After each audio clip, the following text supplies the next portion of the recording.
So we are joined by Dr. Kelley O'Donnell.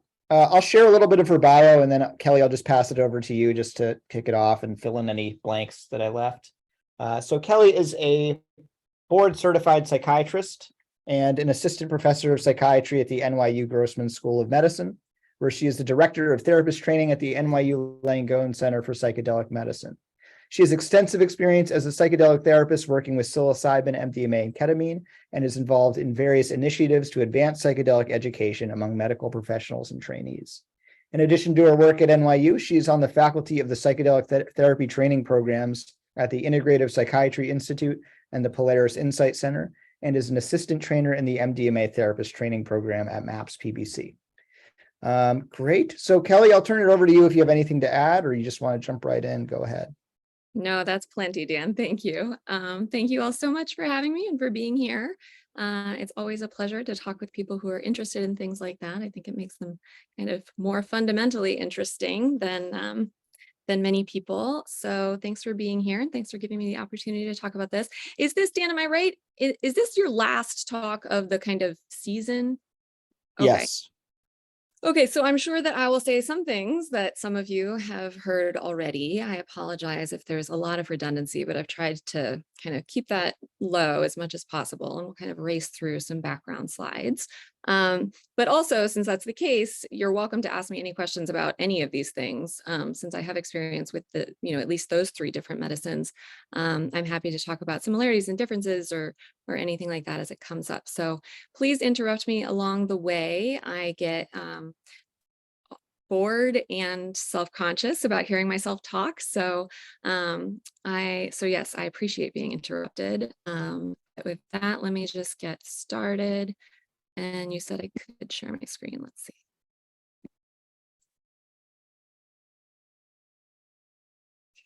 Okay. All right. Oh, what do I have to do? And I want to move you people. Oops. Okay, so just my disclosures, but I do want to move. I got to move us so that I can see what I'm talking about. Okay, there we go. Okay, so just the kind of mandatory disclosures. I do get paid as a contractor from MAPS PBC, and they don't have, these aren't their opinions. So just very briefly, I'm sure many of you know that we are in the middle of a mental health crisis in this country, and certainly this isn't the only place. But illnesses like major depression, PTSD, alcohol use disorder, other substance use disorders are major causes of disability and premature death in the United States. These are often things that we call deaths of despair. And there have really been no major advances in the medical treatment of psychiatric disorders since the 1950s. And so there's obviously a real need for us to change it up. So let's talk just for a couple of minutes about psychedelic medicine kind of generally. The original use, as I'm sure you all know, was this class of hallucinogenic substances caused a non-ordinary state of consciousness, primarily via activity at a specific serotonin receptor in the brain, the 5-HT2A receptor. So those are things like LSD, psilocybin, DMT. Now we call those classic or serotonergic hallucinogens or psychedelics. But before that, there were these 2 decades of research in the 50s and 60s that ended with the Controlled Substance Act of 1970. And during that time, or just before the Controlled Substance Act, over 1,000 clinical papers were published reporting on over 40,000 patients for treating things like addiction, including both alcohol and opioid dependence, mood disorders, anxiety and depression at the end of life. So lots of research being done on these sort of people in the therapeutic value of these non-ordinary states. So that was the original use, but now, as I'm sure you know, the use of the term psychedelic medicine has really expanded. And so that's why I'm here, is that we're going to be talking about ketamine, but that also includes MDMA, which now falls under the rubric of psychedelic, more generally speaking, though some people will fight me on that one. And Peter's nodding. And something that they do have in common is that, moderate to high doses, all of them do induce non-ordinary states of consciousness. And there are many commonalities between them. So this was a paper that came out, or actually, no, I'm going to tell you just real quick about ketamine generally. So we talked about serotonin 2A receptors. It doesn't act via the serotonin system. It's a non-competitive NMDA receptor antagonist, so it increases the level of glutamate in the brain indirectly. It was approved by the FDA in 1970 for use as an anesthetic. And so when you're hearing about people prescribing it now, that's all off-label use. That's not what the FDA approved it for in the first place. It has a really good safety profile in the medical setting. And so people, it's often like a battlefield anesthetic if someone breaks their leg or something like that. And you don't have, you don't know a lot about them, say. But there's been off-label use of subanesthetic doses for psychiatric problems as early as 1973. People have been were originally studying that. So this is a paper from an Iranian group in 1973. And so even though it's only FDA approved for use as an anesthetic, it's not new to us that it might have mental health utility. And it's classified. So usually when people describe it, they'll say it's a dissociative anesthetic or a dissociative hallucinogen. And it has been misused really this whole time as well. So as early as 1971, so this was a letter to the editor from the New England Journal in 1971. And he wrote, differences between LSD and ketamine relate primarily to the rapid onset and short duration of the latter, of ketamine. Thus, the pharmacologic classification of this drug, ketamine, apparently is determined primarily by the purpose for which it is used. Dissociative, if it's being marketed and administered as an anesthetic, and hallucinogenic, if it's employed illicitly. So whether people were calling it a dissociative anesthetic, thereby sort of minimizing the stigma associated with it, but also sort of being true to its original roots, or a dissociative hallucinogen, it's a relative of PCP, which is also hallucinogenic, that sort of people have been using it in both ways, both in the biomedical context and the recreational context this whole time. And our choice of labels is often more related to our use than anything else, at least as far as ketamine is concerned. Now, he talks about, how there's a lot of similarities between ketamine and LSD. This is a study that you may have already seen that shows that there is significant overlap between the effects of ketamine and psilocybin and MDMA. So there's psilocybin here in red, ketamine in green, MDMA in blue. So you'll see in things like spiritual experience, there's some overlap between ketamine and psilocybin, insightfulness as well. Complex imagery, so again, it is a hallucinogen. And these aren't even really at astronomical doses of ketamine. Things like altered state of consciousness, oceanic boundlessness, which is, key features of what some might call a mystical or peak experience. There's a lot of overlap, but certainly, as Ryer was saying in the previous slide, the duration, the speed of onset and the duration of activity is much shorter in ketamine, and that isn't represented on this slide here.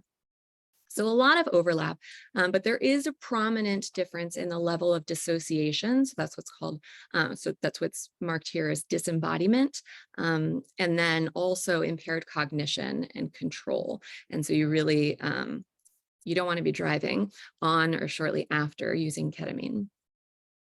Now, those are kind of the non-ordinary states of consciousness induced by them. But when we talk about the psychedelic model of care, we're not just talking about the quality of the non-ordinary states. We're also talking about a few common features, first being that it's a combined treatment. And what does that mean? We're talking about moderate to high doses of these consciousness altering substances. Though it's worth noting that when we talk about psilocybin and MDMA, we're usually, at least so far, talking about 1 to 3 sessions. And typically, as people are using it in the wild, ketamine, people are getting more doses of that. In all of these cases, when we're thinking about psychedelic medicine, it's occurring within the context of a supportive framework, which only within the last couple of years has been really explicitly named as being psychotherapy, whether people are calling it psychological support or a set and setting model. For the most part, there are many common factors that are prominent in all psychotherapies that are represented in the psychedelic therapy. And we think that that supportive framework is important both for safety and to optimize the therapeutic effect. And we also think when we're working within this model that the subjective experience itself seems to be relevant. But we don't always use ketamine in the context of the biomedical model, and we'll talk a little bit more about that and its use in other models as well. But like I said, it was developed as an anesthetic, and so it has been used within that context, within the context of standard medicine for many years before people started using it therapeutically as in the context of psychedelic medicine. So let's talk for a few minutes about the biomedical model, because that's where most of the studies have come from. And so recently, in the last about 20 years, it's been studied for the treatment of depression. There's a lot of really good evidence to show that it can be effective even in treatment refractory depression and suicidality. I know as a psychiatrist in private practice, I've prevented multiple people from being hospitalized by using ketamine. It's a really, really extraordinary drug. More recently, folks have been studying it for post-traumatic stress disorder, and then also some substance use disorder like cocaine use disorder, heroin use disorder, and alcohol use disorder as well. And so there are some really sort of interesting things going on with it, even in the biomedical context. And one of the reasons that we really like it in the treatment of mental health disorders is that unlike psilocybin, unlike MDMA, it doesn't have many interactions with other psychotropic medications. So on the psilocybin studies or on the MDMA studies, we almost always have to taper people off of their psychotropic meds. And as you can imagine, in PTSD and in depression, and even in alcohol use disorder, there's a lot of comorbidity. There's a lot of comorbidities, and there's a lot of use of psychotropic medications. Many folks with PTSD are on 4 or 5 medications for various things, and we have to taper all of them off before they can get started with the study. And so it's a really big benefit to have a kind of medication that doesn't have a lot of those interactions.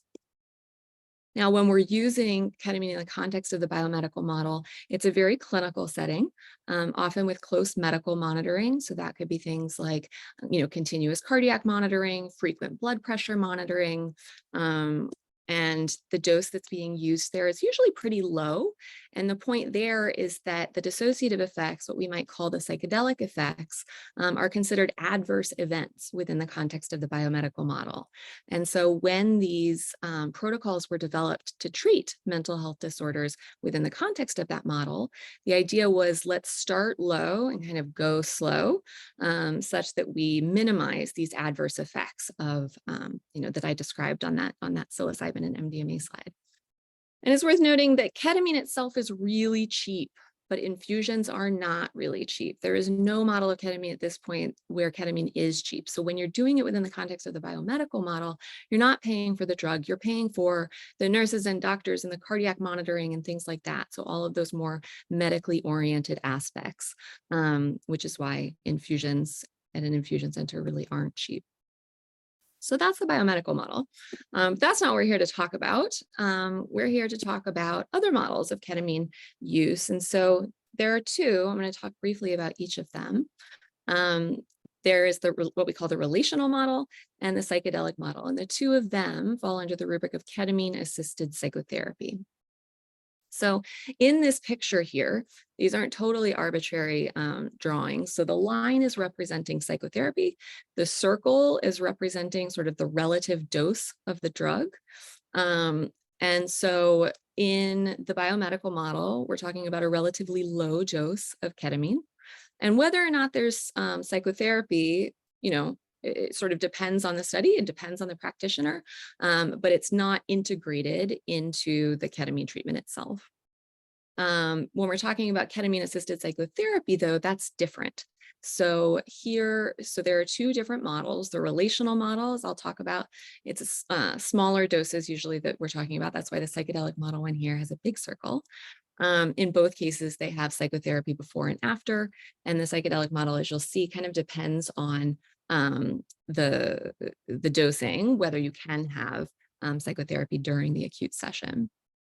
So I'm going to talk just briefly about each of these, although I seem to be talking incredibly quickly. So I apologize for that. And who knows when we'll end this. So the role of context in ketamine-assisted psychotherapy, whether we're talking about the relational model or the psychedelic model, is really important. And so unlike that, that picture in the biomedical model where someone was hooked up to an IV, there was cardiac monitoring and all of that, this is a picture of my private practice office in the dark. And it's in that kind of setting that ketamine-assisted psychotherapy is usually administered or practiced. And either one really does highlight the importance of the therapeutic relationship. So just like in studies of psilocybin and MDMA, it's really important for the patients, for the participants to feel safe and to feel really grounded in their relationship with the therapist. And that's also true in ketamine-assisted psychotherapy. In both the relational and the psychedelic model, we think that it's important to prepare for the acute experience and to integrate that after the fact. So you're hearing a lot of similarities between ketamine-assisted psychotherapy and the various other kinds of psychedelic therapy that you'll have heard about already. And then similarly, when we talk about informed consent in psychedelic therapy, we're not just talking about potential risks and benefits and alternatives, which is what we're talking about really in any time that we're administering medications or offering medications to a patient. But we are really talking about the importance of seeing these ketamine sessions in the greater context of healing, which is something that that Franklin talked a little bit about last month, and that we'll talk about more at the end as well. But there is a way in which we're already, even before the session, preparing them to be thinking about themselves and their various suffering in a more holistic way. And so let's just talk about each of these in turn. The relational model of ketamine-assisted psychotherapy. For that, we're usually using lower doses, often administered sublingually. And so I, as a doctor, can prescribe that to a compounding pharmacy where someone can make up lozenges that someone can then put in their mouth and wait for it to dissolve. And then they'll sort of be entering into that non-ordinary state of consciousness. But that non-ordinary state they aren't so altered that they can't communicate. So the patient is lucid throughout the session. And the idea there is that ketamine is a lubricant for psychotherapy. And so if the person was completely anesthetized, let's say, if we were doing a really high dose of ketamine, they wouldn't be able to engage with a therapist. But in this case, ketamine is a lot like MDMA in the sense that at lower doses, it reduces anxiety, it increases feelings of empathy, feelings of closeness. And so that allows people to deepen the therapeutic relationship, have more of a sense of trust, which is really important, especially when we're talking about things like trauma. And so this is often used in folks who have a history of trauma and who want to be actively working on, say, their PTSD and the sources of their PTSD symptoms. So that's a lot like MDMA in those respects. In the psychedelic model, it's usually a little bit different, although this isn't really a binary. There's a broad spectrum, but in the psychedelic model, it is usually a higher dose, often, but not always, given by an intramuscular injection. And those, much like the psilocybin and MDMA sessions, are usually accompanied by music, evocative music. The patient is wearing eye shades, can be very inward oriented, at least for some portion of the time. These are like 2.5 to 3 hour sessions. And so both with psychedelic and the relational model of CAP, we're talking about a considerable amount of therapist time. And while in most of the trial, or virtually all of the trials so far with MDMA and psilocybin, it's been with 2 therapists, most of CAP is practiced with just 1. And they are considerably shorter sessions as well. So in the psychedelic model, there's certainly psychotherapy before and after the experience, but usually not during the peak experience itself. During that time, often folks aren't able to engage, and that can last anywhere from 5 to, let's say, 30 minutes. That they're really inward oriented. But some people have, a higher tolerance, and some people, are getting lower doses generally. Like I said, it's not binary, but but for the most part, there's some period of time where the person isn't engaging with a therapist. And we think when we're using this model that the visionary experience, it's not always visionary, but often that can be the starting point for the subsequent psychotherapy. So really making meaning around those, let's say, hallucinogenic experiences. Also, they can have really profound affective experiences. So really having a lot of access to feelings that they might not be able to access in an ordinary state of consciousness. So just to give you an example of some of the subjective effects in that psychedelic model, there are a lot of transpersonal experiences. So these could be things like visits to mythological realms, encounters with deceased relatives or non-terrestrial beings, experiences of past and future incarnations or re-experiencing the birth process. These are all things that you might have heard Stan Grof talk about in LSD psychotherapy, or probably other folks talk about in other talks here. But in this case, it's also showing up in work with these moderate to high doses, but still sub-anesthetic doses of ketamine. Near-death experiences, total dissolution of the body and self, kind of taking that ego dissolution even to another level here. And then with all of that, a sense of sacredness, cosmic unity, transcendence. Those are all things that can be had. And that being said, these can be really painful experiences. I've had some folks have need a lot of support around really challenging experiences. And so much like with psilocybin or even with MDMA, although it is often the case that there might be a dimension of euphoria to the experience, there's often also some time when it is quite challenging and more of that therapeutic support is necessary. So here are some quotes just from a few of my ketamine patients. So these were all folks who were at a high enough dose that they were telling me about it later. And sometimes that's still just, an hour after the ketamine was given, that they're already lucid enough to be able to be engaging and starting some early integration. But this person said, I kept being wrapped in love and kindness and wisdom. It was a holy place, a secret garden. And I was saying there's darkness, but there's more light than darkness. I was a person who had been suffering for a long time from depression and suicidal ideation. And this was a person who had been suffering from anxiety. And he said, between my fear and the inner critic, I felt there was another way. So there's a way in which all psychedelics often will give people access to kind of a way of being in the world that they might not even have known was possible. So this was a person who really suffered from, intense anxiety that he felt. And on the other kind of side of that, a source of that was a very harsh inner critic. And in this ketamine space, all of that was softened and he was able to kind of see what it feels like to be in a meditative place that had really never been able for him to access before. This was a patient who said, my whole body was being stretched until I dissolved into the universe. So there are some, that's full ego dissolution there, which again, it doesn't happen all the time, even at higher doses. Much like we see with other psychedelics, there is a really wide range of responses, but those are just some of them. And like I said, some of them are really extraordinarily challenging. So this patient said, I felt the pain of all of my ancestors at once. I still feel it. It's excruciating. And so the kinds of experiences that people have not only can be challenging in the moment, but can also give them really something that they're still wrestling with when the session is over. And that's where the integration therapy becomes really important. And so this patient, even a week later, was, feeling the suffering, all of his ancestors.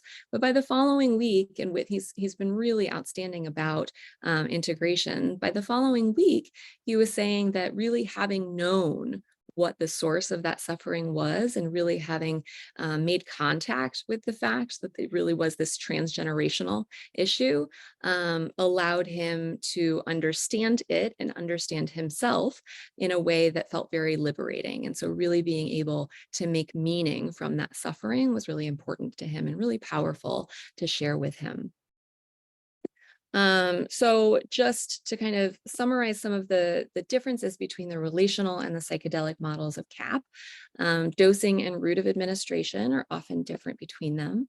How psychotherapy is used, whether the focus is really on the integration afterwards or lubricating that therapeutic relationship during the session, the kinds of subjective experiences that we have. So again, the kinds of experiences that I was quoting from on the slide before would not have been very useful if the person was trying to work on, let's say, their relationship issues or their difficulty bonding with someone else. And then also how that experience is used and interpreted. The relational model, talking about relationships with other people, is often used for couples therapy. And that can be very useful. And there'll be couples therapy retreats where folks go together and have an easier time communicating with one another and accessing a place of joy as well. But then contrasting both of those with the biomedical model, we're talking about a difference in the overall framework. What are the values behind that framework? What's the relevance of set and setting? So we think a lot about context in psychedelic therapy generally, and that is certainly minimized when we think about the biomedical model, historically a much more passive model. The relevance of the acute subjective effects. Are we thinking that these are adverse events, side effects that we should minimize? Or are we thinking that these subjective effects, this non-ordinary state, is a vehicle to, towards transformation? And then the presence and role of the clinician during the session. In the biomedical model, the nurse will set up your IV and then you'll be left alone for a while. There might be music, you might have eye shades, but the clinician is out of the room, you're going through your experience. People say that it's a little bit like having a couple of glasses of wine usually, at least at the starting dose. And then the relevance and the content of psychotherapy. So in the biomedical model, if you're having psychotherapy, that's something that you're having on the side. It's not making use of that acute non-ordinary state of consciousness, whether in the moment or after the fact. Now, some caveats. The divisions between all three of these models really aren't impermeable. So psychedelic doses can be used even in a biomedical model. You don't need a therapist there to be using higher doses that are hallucinogenic. And psychotherapy can accompany any model. So there have been a few studies where IV ketamine has been an adjunct to a different kind of therapy, like CBT, for example. And of course, the patients are benefiting from those neurochemical effects in any model, regardless of whether they're having the psychotherapy. And there aren't any head-to-head comparisons of the different models of treatment. So certainly the most inexpensive model is the biomedical model, because you're not paying for therapist time. And since these drugs are, already off patent, there's no real incentive to be doing a head-to-head comparison. It'd be a really expensive trial. And so we really don't know what they look like in terms of efficacy or even in terms of cost effectiveness. It's certainly possible that if you're using CAP, then people would ultimately need fewer sessions or fewer booster sessions, because the idea would be that you're doing transformational work in a deeper way. But we just don't know. There are a lot of questions that we haven't answered yet. But then there's also this question, and this, I think, is a little bit what Franklin was talking about last time. There's this question of how do we decide which measures we use actually matter? And if you survey depressed patients, it's often the case that the symptoms even that matter most to them or most concerning to them are not the ones that are most concerning to the physicians who are asking them the questions on the depression scales, for example. And so when we think about what our job is as mental health professionals, it's really important to be thinking about how are we measuring someone's improvement? How are we measuring the kinds of changes that we are, inviting them to undergo? How do we think about what their goals are of change? And I say that because when we're looking at the biomedical model, no one's doing these, tests of the altered states of consciousness questionnaire, right? Because those are side effects, those are adverse events. And yet, when I think about wellness more generally, I think things like spiritual experiences and insightfulness and experiences of oceanic boundlessness. I think that those things matter. And so again, this question of what measures do we choose? Where are our values, and how are our values represented or misrepresented in the kinds of measures we use and in the kind of healthcare that we practice? This is a quote from William James. He said, "When other people criticize our more exalted soul flights by calling them nothing but expressions of our organic disposition, we feel outraged and hurt, for we know that our mental states have their substantive value as revelations of the living truth, and we wish that all this medical materialism could be made to hold its tongue." And so, when folks are criticizing these as side effects or adverse events, I think that there's a real missed opportunity there. Now, whether or not we think of them as revelations of the living truth, that is a sort of ontological question that is beyond me, and to each his own. But I do think, and again, to go back to what Franklin was talking about, that the medical materialism does come at a cost. And so there is this question of ketamine versus cap. Is it worth it? We have to think about literal cost as well. And we know from all, so much of the published research in the context of the biomedical model shows that ketamine quite clearly has an effect on mood, even in the absence of psychotherapy, even when we're trying those lower doses, administered over a longer period of time. And yet, I do really wonder whether the over-medicalization represents a missed opportunity. And we have to think about this when we think about the psychedelic renaissance generally as well, because there are a lot of people who are trying to develop non-psychedelic, derivatives of psychedelics, and to think about how to make the experiences as short as possible, as efficient as possible. And while I'm all for that, in terms of efficiency, because I think that, we really want people to access these medicines. I think that, if you look at this image on the right here, all of the biomedical model really is focusing on the brain and below.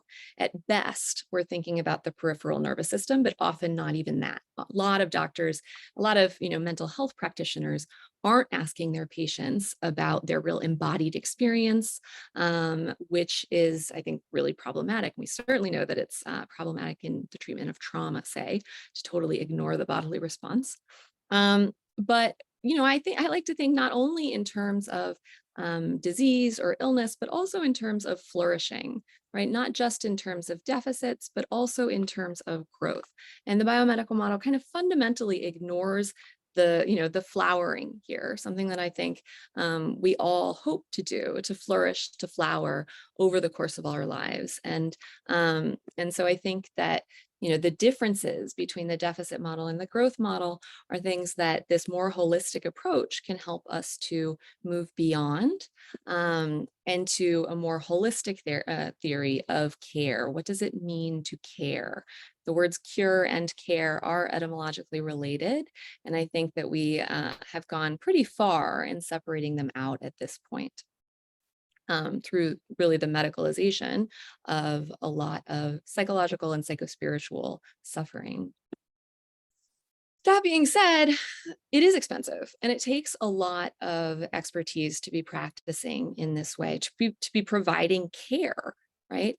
And it is important to have high quality clinical training if you're going to be practicing safely and ethically. And so you can hear people talking about these beautiful cosmic experiences, but often challenging sessions, like I said, will come up, and therapists really need to be trained to support patients through a wide range of experiences. So most standard therapy, therapist training programs, certainly in psychiatry, aren't equipped to, or certainly don't make a practice of teaching people to support patients through these acute altered states of consciousness, right? In psychiatry, we're trained usually to think of those as psychotic experiences that we need to abort right away. And so if you see someone, for example, come into the psychiatric emergency room, lots of people, just as we do if someone just took, came in having taken PCP, a lot of times they're going to get medicated pretty quickly because they're going to look really agitated, and being in that high activity environment of an emergency room is going to activate them and agitate them even more. And so therapists need to be trained to support people through those, right? Psychedelics were originally studied as psychotomimetic, as psychosis, mimics. And so therapists who are practicing with any psychedelic, and certainly is the case for ketamine, need to be able to recognize those as something else, and both support them and maybe even assist them in making meaning from those experiences after the fact. And then, I say safe, ethical practice of CAP. In all of these psychedelic experiences, patients are more suggestible.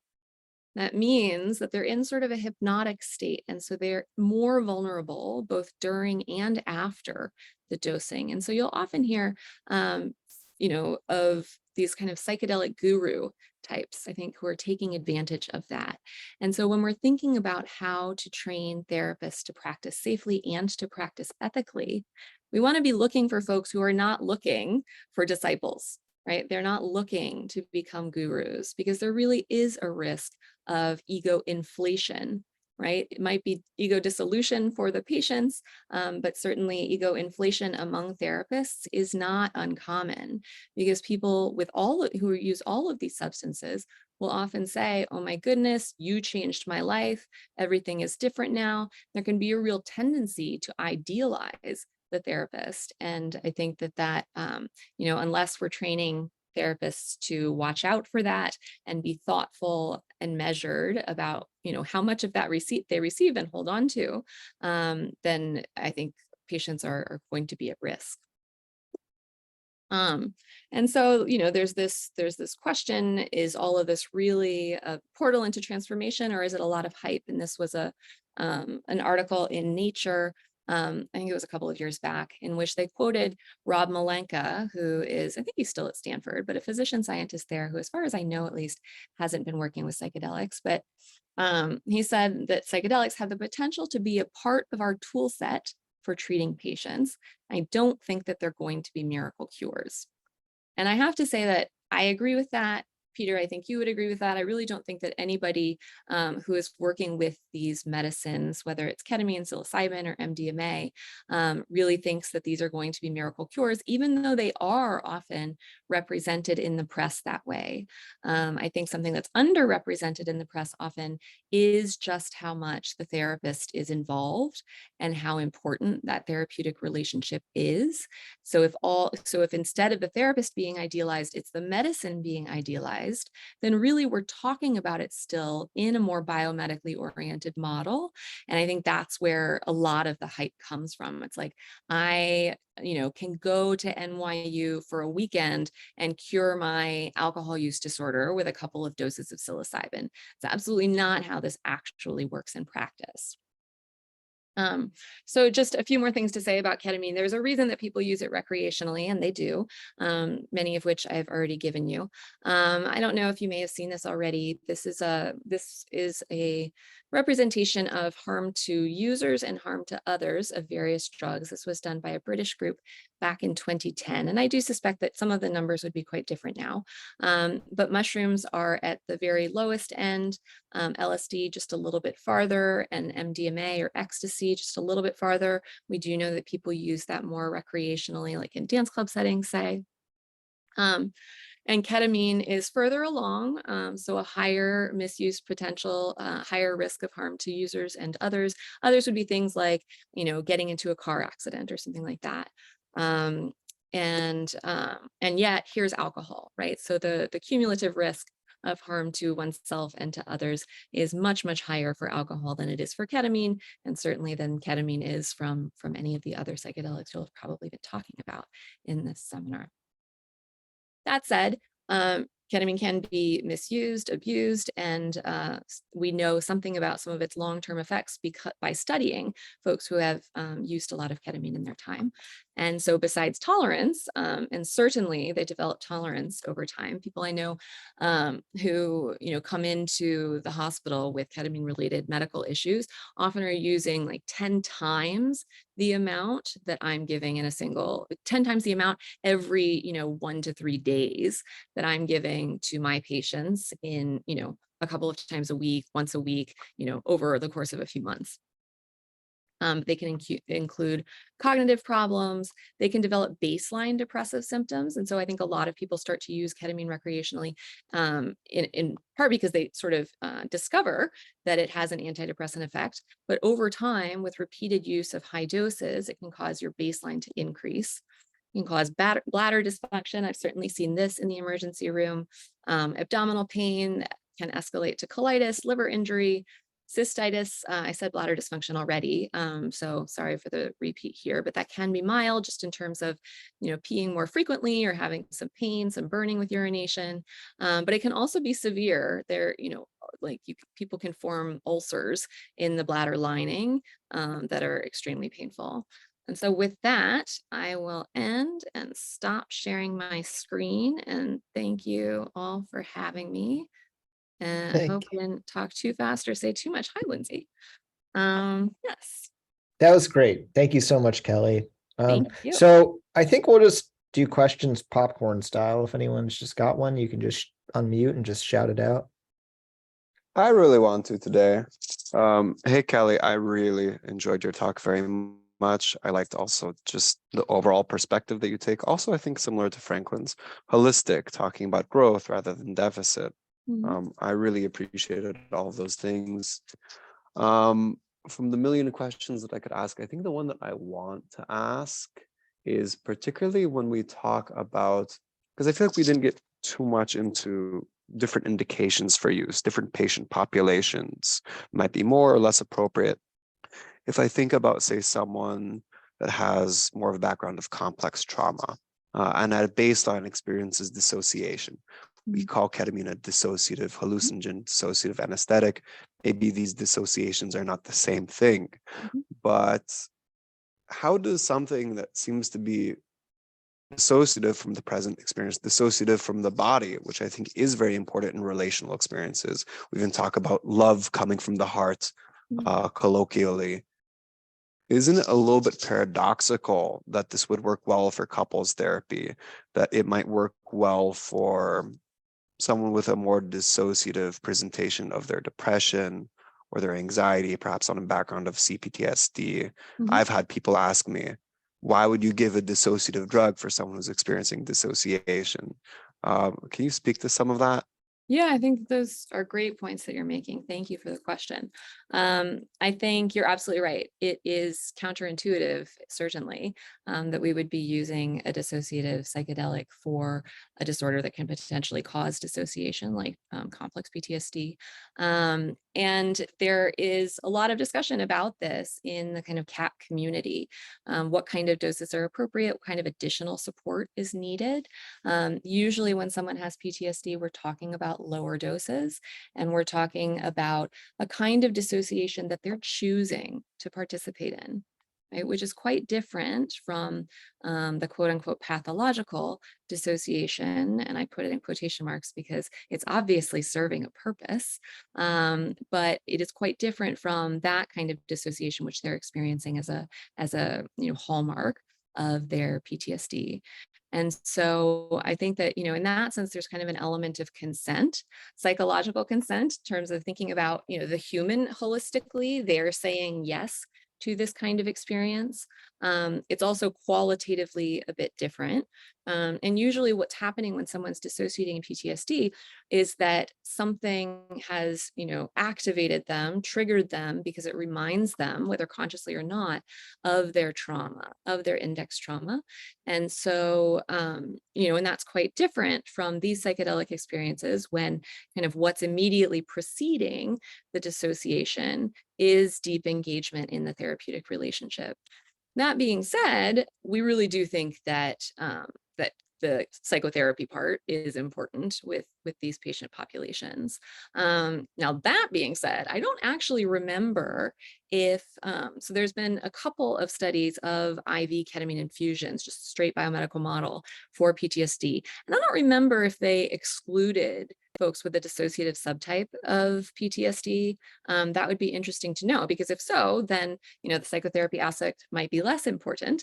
It's important to acknowledge that much of this can be my kind of holistic bias, and my bias as someone who loves doing this kind of depth psychotherapy work as well. But we certainly know, and certainly in the CAP community, we know that it can be effective in complex PTSD if the person has adequate support and adequate preparation. And so, anyone with any, reason for taking a psychedelic in a clinical context needs to be prepared for the fact that more trauma can come up, because that's true. And so, there's a question of, can your life accommodate that? Do you have the support network outside those experiences to allow you to kind of invite that in, lean into it, and do that safely in a way that you can go home at the end of the day? And so that is, you talk about different populations, but you can see why that would be, besides the cost of ketamine-assisted therapy, besides the cost of ketamine infusions, that can be a barrier to certain populations of, different socioeconomic, or demographics, because a lot of people can't kind of accommodate those kinds of experience in their life. They're working 2 jobs, they have 3 or 5 kids at home. And so, this idea of really letting go so that you can, enter into those deep experiences and kind of fall apart so you can get put back together is not an option for some people. And so I think it's important anytime we're thinking about psychedelic assisted psychotherapy to think about the ways in which we are serving particular populations rather than other populations, and to be thinking about what's our duty as private citizens to be kind of creating a community and community supports that allow other people to benefit. Betty Eisner, one of the female kind of pioneers of psychedelic, research and practice back in the first wave, used to talk about, she says, everybody talks about set and setting, but there's this other thing, the matrix. Matrix comes from the Latin for womb. And she said that the matrix is this is not a direct quote, but the matrix is the world that they go back into. So it's a different matrix I'm looking at Lindsay, like a holotropic breathwork retreat, where you have your psychedelic holotropic breathwork session, and then you go out into nature and you're sort of communicating with other people who have had a similar experience, and you can engage with them over that. That's very different from someone who, leaves my office in New York City to go back to their family, which is chaotic for various reasons. And so, thinking about what's our responsibility, both as practitioners and as private citizens, to really be working to develop a better matrix that supports more people more powerfully. That was a very long-winded answer to some questions you didn't even ask. I really appreciated it. And if maybe I can ask one thing that I think ties closely, maybe you can answer very briefly. Given maybe the limitations to an individual's socioeconomics or how supportive either a biomedical setting or a CAP setting would be, it's interesting to note that in late 2022, a drug called Auvelity, a combination of dextromethorphan and bupropion, was approved by the FDA. It doesn't even carry the black box warning that dextromethorphan does, which is interesting to me. I had an experience with a patient taking this combination with the same dosage that this drug would be prescribed on an outpatient center. This individual, I feel more like a third party or a neutral party to my experiences. And it really seemed to synergize well with some of the very simple like box breathing or just awareness to breath, awareness to body practices that I shared with this patient. Do you see that potentially as another alternative? I mean, now you have an NMDA receptor antagonist drug that you can take at home. Maybe you could meditate on your own with it. Maybe you could have, in the context of your relationships with your family. What do you think of that? Well, I think that people are, so you're asking, or you're getting at a few different questions, or at least as I'm hearing them. Mhm. So when you're talking about people having access to an NMDA receptor antagonist, you're talking about the DXM, right? The Robitussin? Yeah. Well, in this case, Auvelity, because this is now an FDA approved drug. Sure. And they're entering into non-ordinary states on this. I didn't actually know that. I thought that it was a low enough dose that they weren't. I had an experience with a Okay. patient taking this dose where they endorsed what sounded like mild dissociative effects. Mhm. Nothing hallucinogenic, but Mhm. still maybe there's a little bit of psycholytic experience that's Mhm. happening there, Mhm. and it's happening in their home context, say. What do you think of that about that?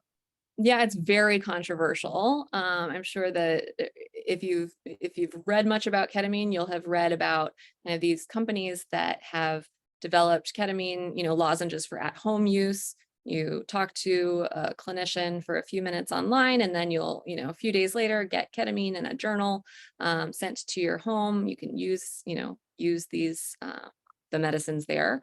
So it's certainly happening because it can be prescribed like that. At least right now, the FDA hasn't cracked down on that. That might change eventually. Again, with all the controversy surrounding it, it could. And with the new rules, the kind of post-COVID return to rules about how easy it is to prescribe controlled substances, because it is still controlled. It's a DEA Schedule 3. It's not like Tylenol, but it's also not Schedule 1 like psilocybin or MDMA. So what was I saying? Do you see benefit? I think, yes, lots of people actually will prescribe it for at-home use in between like IM sessions, and that at-home use every few days, every few, some people are doing it daily, and I wouldn't advocate for that. There are some cowboys out there. But sometimes people are saying that what they find is that they can go longer between the IM sessions by using it that way. I would honestly like to see it in wider psychiatric use like that at lower doses. And I'm talking right now about ketamine and not DXM. Folks have been robotripping. I don't know. I feel like I knew about robotripping even before psychedelics were on my radar. But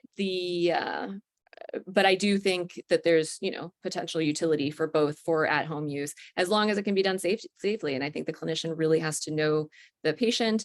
Yes, I think couples probably already are using it at home together. We call that diversion when we're talking about controlled substances. Something's prescribed for one, but both are using it. And so, you have to sort of talk with the patient about risks and benefits of that too, and do some harm reduction around that. But I think, I think it's already happening. I think, like I said, I wish that it was in wider use in psychiatry generally, even prescribed, the lozenges, because then I think we could get these antidepressant effects, out to more people, even outside this more kind of perfect model that I have, because it, again, it does have clear biomedical, effects within the biomedical model. So that being said, it does have more abuse potential. I think we do have to be concerned about that. And nobody knows what long-term use at these lower doses looks like. We know that folks who are using it in the recreational context and using a lot of it, I think there was a Vice article, I think it was, about this not too far back. Maybe like a video. Anyway, scary stuff about what you can expect with ketamine abuse. But and so it's not something that we shouldn't take seriously. And we don't know what the long-term effects are at these lower doses. We don't know if they're taking these lower doses for a long period of time, will they need to continually escalate? Right now, it doesn't seem like it, but again, we're using them we're giving these doses pretty infrequently over a relatively short period of time. So that's kind of the problem with the fact that we can already prescribe it, is that we don't have a good way of monitoring side effects systematically. So yeah, Thank you for that response. thanks for asking.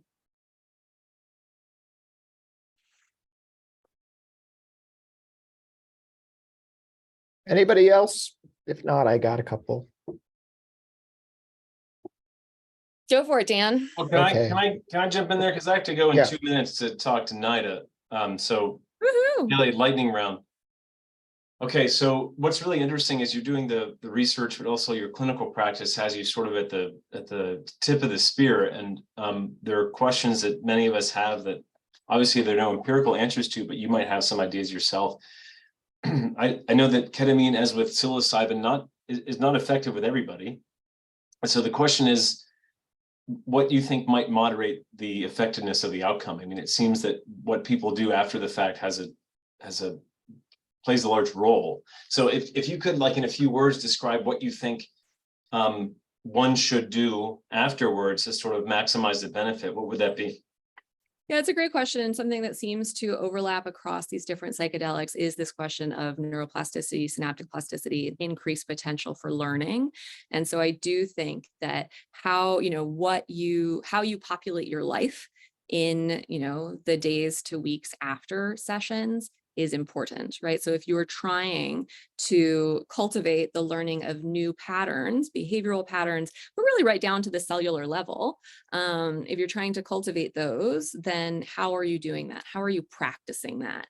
And a therapist can certainly support you in that, and kind of building that relationship can certainly be supportive, but also how are you integrating, any meaning that you might have, felt into in the session, and how, even for people who are not having, higher dose experiences, are they making time, if that's even possible, again, socioeconomically, making time to engage with friends, to be out in nature, to be, really like cultivating new habits, new experiences that would be more conducive to, this more holistic kind of well-being.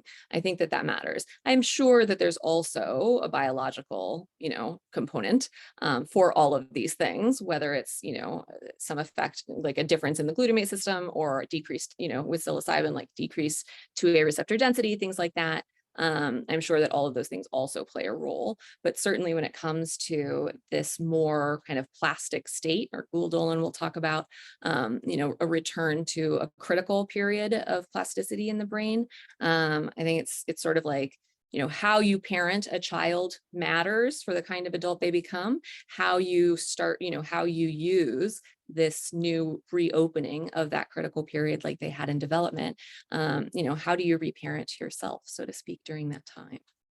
I think that's really interesting. There was something that Houston Smith wrote many years ago, and he was asked to compare these experiences that people had with LSD against reports of religious mystics. And he noted, well, these religious mystics seem to have maybe one experience and think about them for the rest of their lives and try to act on them, contemplate them every day. Like it really seems to have this enduring change. But those who use LSD, maybe that happens, but not always. And sometimes they just want to return to the experience every so often, rather than act on it. And he was sort of curious why there was a difference. And there seems to be something there. So certainly agree with you. I think it'd be really interesting if in the future we could figure out, like, why some people really take action, maybe, and others don't. But Well, yeah. Sorry, I didn't mean to interrupt. yeah. I Well, was just gonna say I have to go now because the meeting Sorry. started 2 minutes ago. But thank you so much. You were fantastic. Thank I'll let Dan ask his questions now. Okay, and I'll speak to something that you just said also right before he does. Okay, good luck with the meeting. I do think it's important that a lot of, or a number of spiritual teachers, even in the United States, like Joan Halifax, for example, talk about their early psychedelic experiences in the 50s and 60s as being kind of their doorways into contemplative practices.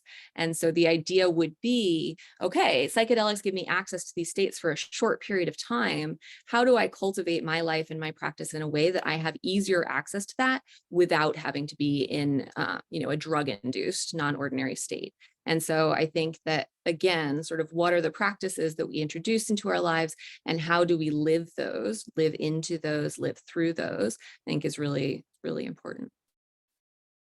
Dan, what were you going to say? I agree completely with that. I do want to honor your time because we are over, but there is one thing I was wondering if I could ask.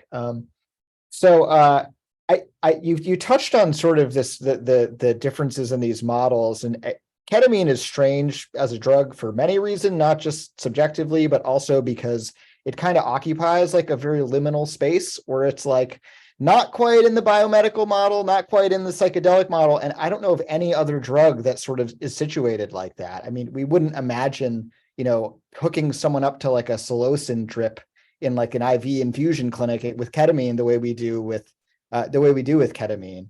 And so there was this paper that got published last November, which you may have seen, called Holding On or Letting Go, which is all these patient interviews with patients who went through infusion clinics.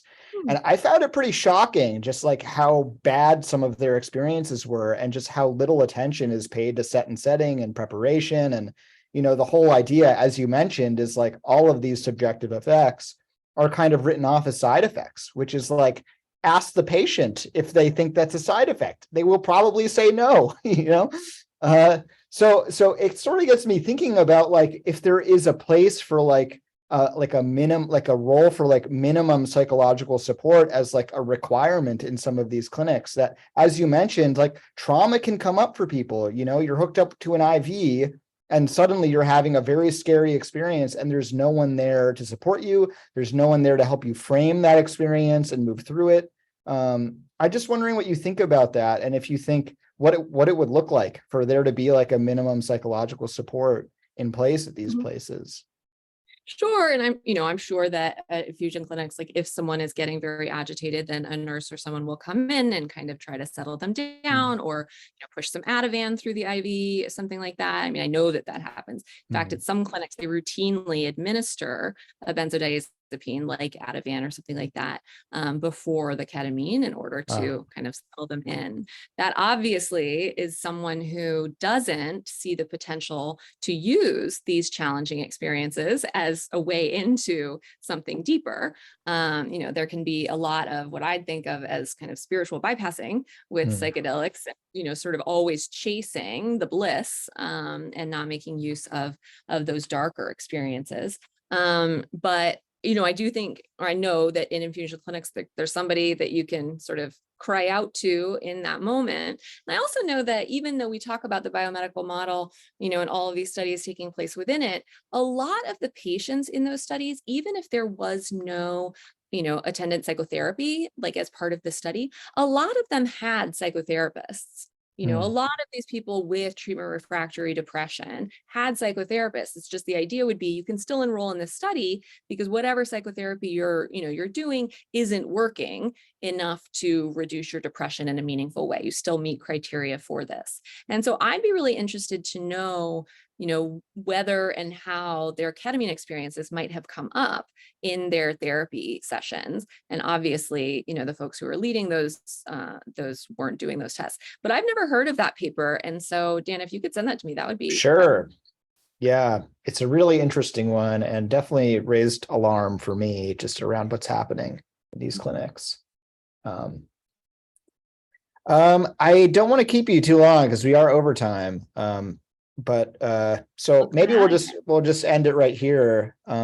Thank you so much, Kelley. This was really awesome having you on. I think I see some heads nodding. So I think others agree. It was really great. Thank you. It's been a pleasure. Yeah, we appreciate your time. And thank you, everyone. That kind of concludes the year. So stay tuned for any other news about PSF. We may be transforming soon, which is kind of cool. See you all later. Bye. Bye-bye. Thank you.